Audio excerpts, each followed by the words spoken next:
Welcome, Jennie. Lovely voice, Eriksen, to the You and Your Business studio. Hiya, Jennie. Hi, Alec. Lovely to be here. Thank you for a nice introduction. Yeah, no, it's fantastic voiceovers. You're the first voiceover we've had, so I feel under scrutiny already. But not to worry. Not to worry. We'll get going. As I do, and I've familiarised you with that. We love to start with you in school. We have so many different people. Some love school and went straight into academia, and others hated it.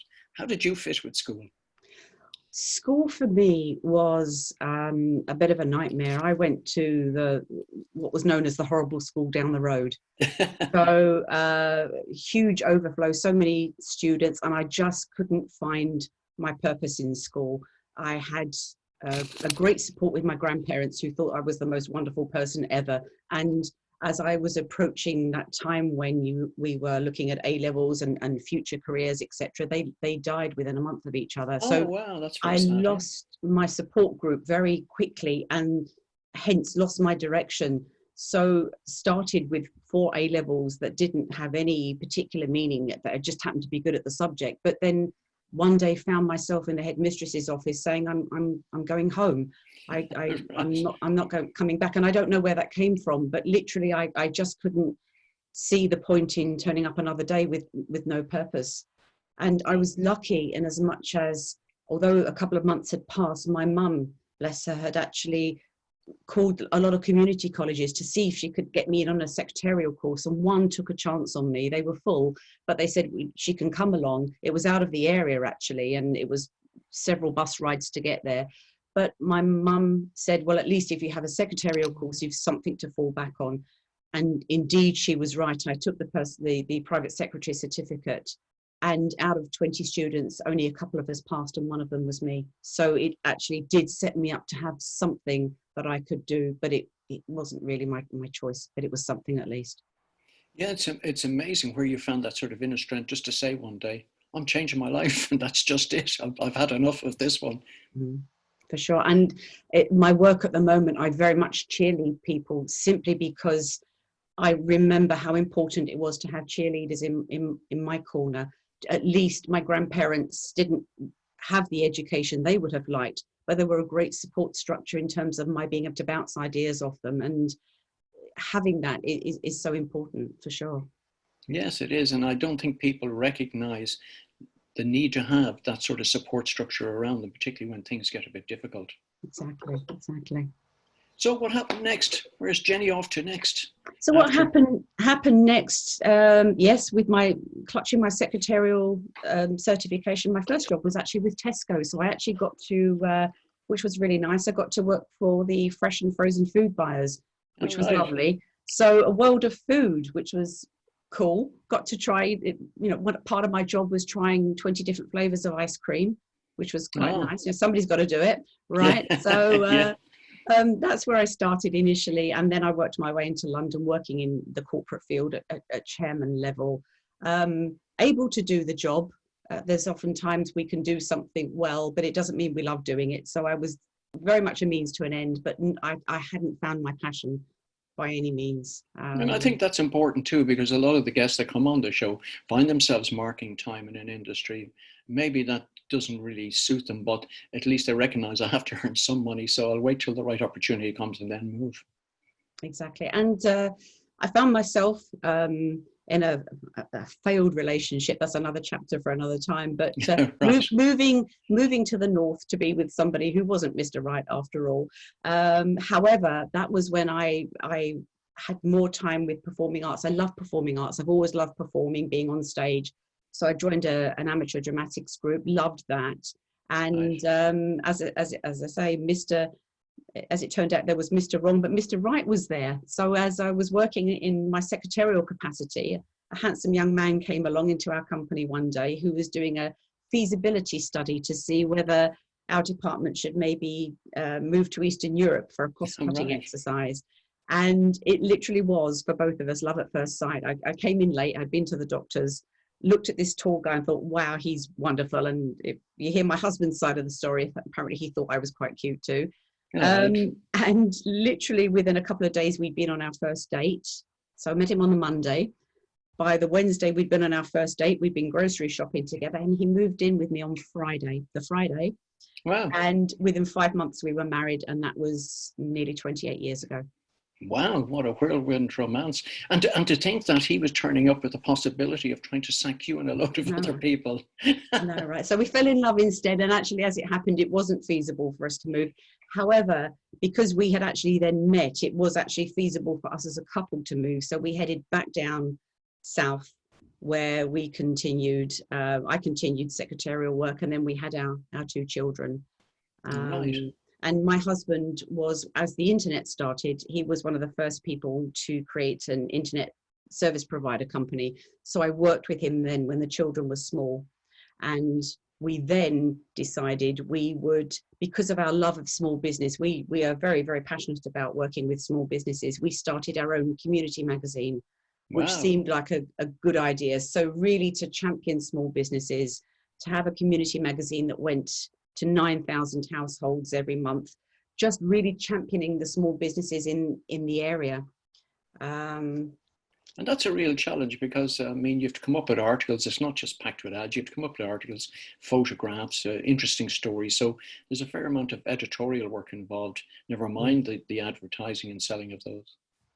And also, we've very much worked with small businesses on getting their message across. And that's what I do now, even these 20 odd years later, really honing in on clients and asking what they do, what sets them apart from somebody else. You know, 2 hairdressers, what sets you apart from somebody else? What do you do differently? And we really worked on drilling down with people to understand what their zone of genius, so to speak.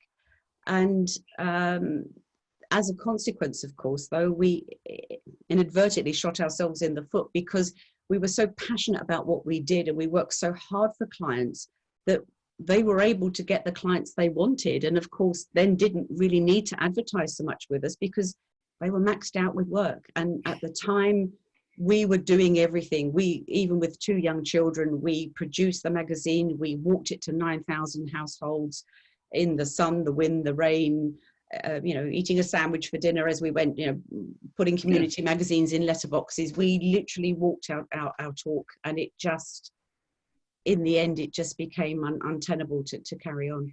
Yeah, it's interesting there, for example, that you talk about it. It's one of those few things where your success drives you nearly out of business. Yeah. Just can we talk about that for a moment? Because I'm sure our listeners would be very interested to know about how people find their differentiation. As you mentioned, 2 hairdressers. Just to give us maybe some clues on how you might work on that with people. Actually, let me give you an example I'm using at the moment, which is 2 accountants. I was at a networking meeting recently, and there were 2 small business accountants, and we're on Zoom as we are now. And everybody had the chance to say a little bit about what they did. And the first lady got to speak, and she was saying, I'm a small business accountant. I help people, small businesses, with their bookkeeping, with their accounts, etc. And I could literally see another lady in the far corner just sinking down in her seat and kind of sliding down. And I had a thought, I'll bet you she's an accountant. I bet you she that's what she does too. And indeed, when it came to her turn to talk, she, purposes of the interview, I won't give real names, she basically said, oh, I'm a small business accountant just like Sheila, and didn't say anything else. That was it. So I do what she does is basically what she was saying. And we had a chance to be in some Zoom breakout rooms, and she came into the room and we were doing some brainstorming work. And I asked her about what, you know, how she does her work. And she's one of the type of accountant where you can turn up with your carrier bag, your Sainsbury's carrier bag full of receipts, and say, I'm really sorry, I haven't got around to doing my accounts. And you can give her your bag and she'll say, don't worry about it. You do what you do. I'll figure this out for you and I'll call you if I need you. And the other lady was much more, you know, you've got to fill in my spreadsheets at the end of the month. I need this and this and this. And what I was conveying to her was, you both have something really, the fundamentals are the same. You're both small business accountants, but the magic is how you offer it. So for me, you're my gal, because you know, I'm not great with my accounts. If I thought I could give you my haphazard accounts and you make them wonderful, then you're my gal. The other lady who needs something more structured, not for me, maybe for you, Alex, she would work for you. So it's about conveying that although we do similar things, the magic is how we do them, and what is the little things that we do that resonates with our clients to, you know, to use us. Yeah, it's interesting you talk about that. I am actually one of those people who would have these detailed spreadsheets. So I'd hate the bag of receipts, but I do recognize there's a world of people out there and a huge amount of business for anybody who offers that service. And so now we talked about her message. So basically her message is going to be, I help small businesses who are so busy and, you know, take their eye off doing their accounts. So however she's going to word it in future, but it gave her then a hook to think, okay, so my niche is those small businesses that are just a bit haphazard, but want to obviously comply and have their accounts done. And they're the people I love to help. I love to help people in a pickle and help create great accounts for them. Fantastic. And I think that's a great message for people. They need to work out exactly what they do and who they do it for. Exactly. What you were talking about, the success of this magazine was also to your detriment. And plus also the weekly grind, I must say that must take its toll in terms of having to write articles, having to create ads, having to sell those ads week in, week out. Yeah. It must take its toll on you. It literally became almost a 24/7 business, and the dark days are literally boxing up magazines to put in the car to deliver, and realizing you've fallen asleep on top of a box of magazines and it's 3 o'clock in the morning. And we loved what we did. People loved what we did, but in the end it tested us to the nth degree. And you know, we've been married for nearly 28 years now, so it certainly tested our relationship, and obviously with children too. And we realized it wasn't sustainable. We couldn't carry on literally delivering magazines and then coming back home and then hitting the phones and writing copy. It just became a hamster wheel that we felt we couldn't get off. Yeah, and certainly, and as you were saying, you certainly weren't living on a yacht in the Caribbean as a result of the income from it. I wish. That would have been good. Anyway, speaking of sunnier climes, you decided then that maybe sunnier climes might be the place to have a look. So tell us more about that. We did a bit of a Shirley Valentine. We thought about where we would like to be, where we could do some freelance work and have some continuity for our kids' education. They were so far in the British education system. So we actually headed off to Tenerife. My husband went and did some consultancy for a travel company. Our children continued their education in an international school, and I got to teach at the Performing Arts School there. Oh, so my daughter, who's always loved singing, dancing and performing, joined a performing arts school, and they needed somebody to help with the kids to prepare them for acting exams, singing and dancing. They're the LAMDA exams, the London Academy of Music and Dramatic Art. And because my background had always been in theatre, it was a dream job to do. So but it was also to lead to something else for you as well. Yeah, absolutely. So with working with the kids, for example, we were working on things like nuances, anything the children can do to gain extra points in terms of their style, of how they speak, etc. So I'd started recording some bits and pieces for the kids just to listen to my voice of how they might deliver a line. And that's actually how my voiceover work started. I got the opportunity to work remotely for a client, and so then voiceover started at the same time. So I mean, what would you say to people, because most people hate the sound of their own voice on any sort of recording because they don't believe it sounds like them at all. Obviously you have to overcome that in some way. You do. It's people I'm just trying to think the best way to describe it. We do hate our own voice, and actually when I listen back to my early recordings that I thought were actually great, and here we are in 2020, oh my goodness, I almost want to contact the client and say, would you like your money back, because I am better now than I was then. It's practice, and people ask me a lot about voiceover. I've got a nice voice, could I be a voiceover? And yes, that's part of it, but the magic is the delivery. And now you will hear, probably even across the world, that narration in the old-fashioned BBC English it does exist, but not as much anymore. So people come to radio and TV with regional accents, with an urban sound, with a received pronunciation sound. It's a real eclectic mix at the moment. So whilst people are thinking they don't fit a particular perceived idea of sound, voiceover and presentation now is so much that people are looking for almost the authentic sound of yes, exactly, the authentic sound as people deliver it. And if you listen to TV commentary in continuity, you will hear that it's no longer the old-fashioned BBC pronunciation. It's much more of a localized conversational feel about it. Yeah, and that's quite interesting because I meet people from time to time, again, being a former president of the Professional Speaking Association, who come and say, I must change my accent. And I'm always saying to them, don't. Your accent, sometimes because of maybe dialect or regional dialect, you might have to speak a bit more slowly, but don't lose your true accent. Exactly. And with the kids, that's what I was working on. So if there was a magic line that, you know, the line that when you're doing professional theatre that you milk that line because it's so funny or whatever, working with the kids to say, now at that point we need to really slow that down so that come time to face the examiner was getting the full force of the magic of the delicious funny line or the nuance or something. And that's where the recording came in, to just help them to deliver the line that it really, in a way that it really needed to be heard. Yes, and it's not exactly what we might call hamming it up, but it's about making the best of the words that are there and the delivery and the pause and the tone in which you deliver them. Exactly. And of course, without an audience, they can't play off the audience. So it's working as though they had an audience to play off of, as, you know, almost like the vaudeville theatre kind of thing, you know, the wait for that moment, it's coming kind of thing. So yeah, keep the audience hanging in there. It's a great way. But you're on the move again, if I'm not mistaken.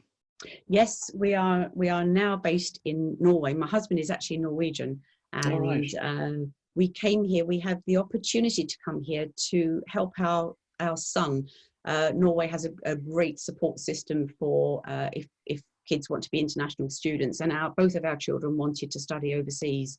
So in order to do that, in terms of using their Norwegian passports, we actually had to live here, and they had to have a period of time to study in Norway and to pass all the appropriate tests. So we came here, and our son went off to the US to study, and then I got busy in the basement, so to speak. My voiceover work really hit. It started to grow and grow. So I got my own recording studio here, and also then I had the opportunity to work with a training company that was working on customer care. So they were very focused on customer care, right from the MD level down to the shop floor, in terms of how to deliver great customer service. So that's where my work, as we're talking now, that's where my work came in, the role play situation, working with helping clients, you know, hone their message, that extra sparkle of customer care.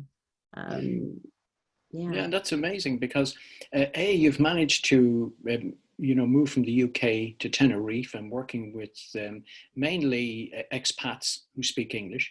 And now you've gone to Norway, where the predominant language is virtually English as well. You've managed to do well keeping the English there and the importance of it.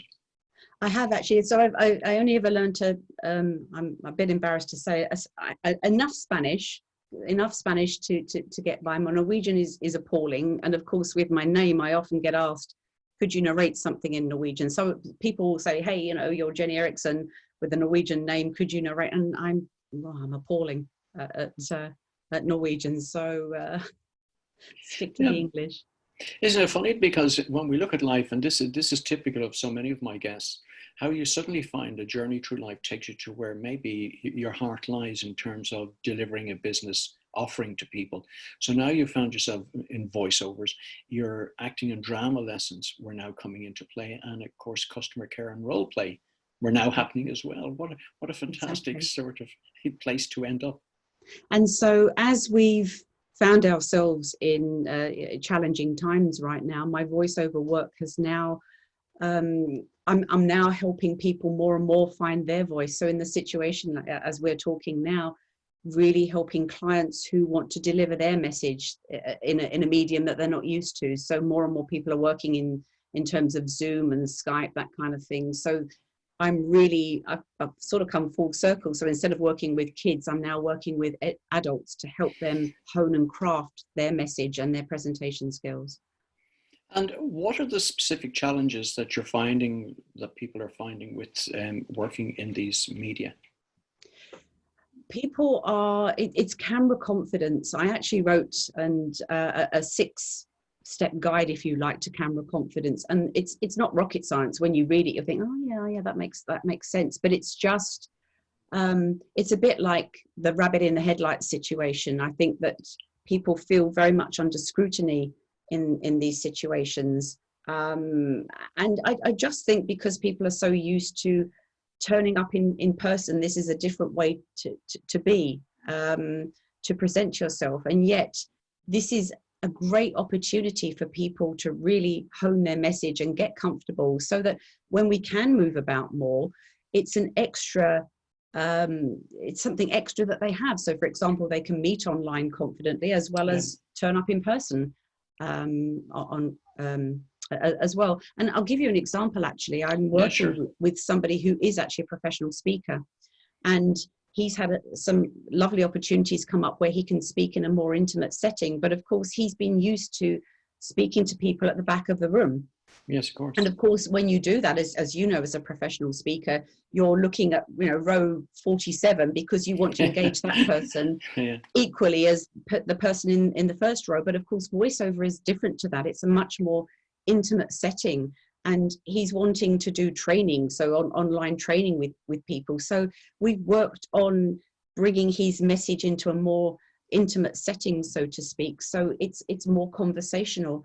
So when he can move about more freely, not only can he return to his professional speaking, but then he's also got the ability to speak in a more intimate environment. So he'll have two strings to his bow, so to speak.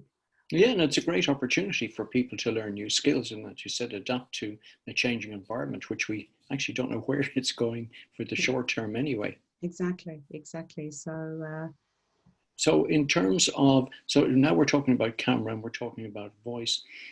Have you any recommendations for people around voice, or is there anything they can do that might help them maybe hone the skill around vocal agility, I might say? Actually, one of my tips is it's actually to use your speaking voice. One thing people do, you'll find that they'll turn up to a Zoom meeting and they actually haven't spoken to anybody, or they haven't used their voice before a 10 o'clock meeting, say. All right, yeah. So then you shouldn't be practicing on the people that you're going to be speaking to, because you will find that you are clunky and you're not delivering your message terribly well for the first, say, 20 minutes that you're speaking, and then you'll find your groove, so to speak. So it's a silly thing. It's having a bit of a sing-along to a song, or listening to a podcast and commenting or something, just so you're warming up your voice, so that you've got a bit of back and forth, if you like. If you listen to a podcast and say, well, I don't agree with that, or my thoughts on that would be, and it sounds silly, but it's important to just, start your engine, so to speak. And also, yeah, exactly. And getting back to honing your message, just saying out loud, and that, again, that sounds a bit weird that we're walking around or sitting and talking, but just honing your message. What do you want people to know when they've met you? How can, in a meeting, a networking meeting where we're looking to be good ambassadors for each other, am I, for example, telling Alec succinctly what I do, so that he can think about me and say, oh yes, I know Jennie, she does this and that. Get comfortable with your message and re-examine your message. Is it ticking all the boxes in terms of telling people what you do? And say it out loud. And when you say it out loud, as opposed to just reading it in your head, you will realize that what maybe works on paper doesn't flow naturally when you speak it. So you write in a way, how can I explain this? You write it in a way that works for the listener as opposed to the reader. So yes, and I think that's a very important message. Yeah, no, that's a very important message. about that. Would you like to expand that any more? I've written quite a lot of text, etc., over the years, but I realized I'd written it for somebody reading it. So whilst it flows when you're reading something, when you actually narrate it out loud, the words don't flow particularly well. So I could certainly give you, if blooper reels existed, and they do in my dark, dingy cupboard downstairs, I've started narrations, things that I've written, and I've started reading, and you'll hear these, who wrote this? I wrote this. And I've realized that I haven't, I've written it, but then I haven't, if you like, rehearsed and practiced it before I've gone to record it.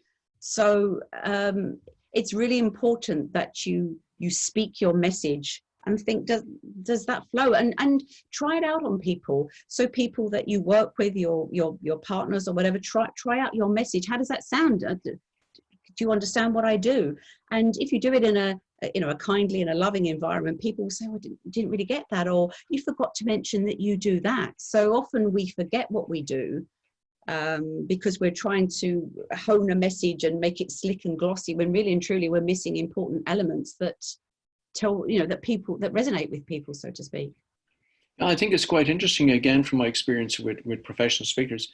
You meet so many people in business who seem to think that you can stand up impromptu and deliver some sort of speech that it maybe could be quite important to the audience that are there. And that doesn't work, as I think you might confirm to me. And that's something that very much intimidates people. I help people with things like Facebook Lives and Zooms, and they one of the first things people will say was, well, I've just listened to somebody on 10 minutes on Facebook Live, and they were amazing, and there were 27 people watching, and she just came out with all these wonderful things. And it's about mentioning that maybe she has something like some post-it notes around the screen, for example, remember to say this and this and this. Maybe they're using a mind map. So yes, although I look like I'm speaking to you and I've got nothing in front of me, I have things all around me, and you probably have things too, little prompts, things to ask Jennie, ways that I can speak to Alec, things that I can tell him. So people, when they are presenting, have their little cues and they have their little prompts and reminders. Not everybody is freestyling things. Very few people can eloquently freestyle without a few prompts and something to help them along the journey. Are you giving away my secrets, Jennie? Yeah. Sorry about that. Everybody thinks I'm wonderful. And you are, of course, you are. But it is so important because we're all professionals, and there is rehearsal involved, and there is practice, and you do need to know what you're going to say. You just can't turn up and hope to wing it through. Exactly. And people think that's what people do, but of course they don't. It's like rehearsing anything. It's about rehearsing, shaping your message and thinking about your audience. Who are you going to be seeing today? Is that going to resonate with people? And rather than have that tried and tested 60-second elevator pitch, mixing it up, thinking about your audience and what could you add to the particular people that you're speaking to. If you were to sort of, as we enter into our last 2.5 minutes, what sort of special message could you give to our audience in terms of the sort of work that you're doing, and particularly now that we've moved into a more virtual space? Are there any key tips you'd like to give our audience? My key tip is pretty much as I've mentioned right the way through. It's about thinking about what do you do and honing your message in terms of telling people what you do. And in these times where people are finding it hard to maybe work in the same way, what can you do that can remind people that you are still there and build on that know, like, and trust? So a travel agent at the moment can't send people anywhere, or not to very many places. So rather than just be busy sorting out people's refunds on flights, what can you do to remind people that you are there, and that when people can travel, that you're going to be the person that they are going to use for their next holiday? So for example, maybe doing a little video or something, my 5 tips for eating like a local in Croatia.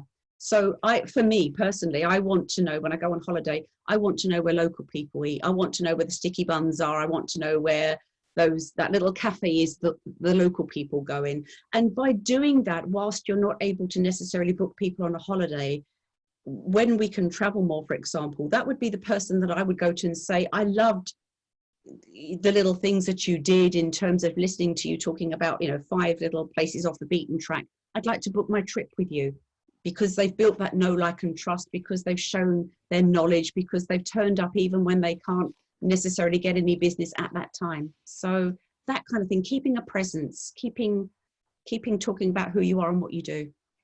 Well, I'll tell you what, that's a great way to finish the show. And before you go, Jennie, could you tell people where they might connect with you? They can connect with me on my website, which is www.lovelyvoice.com.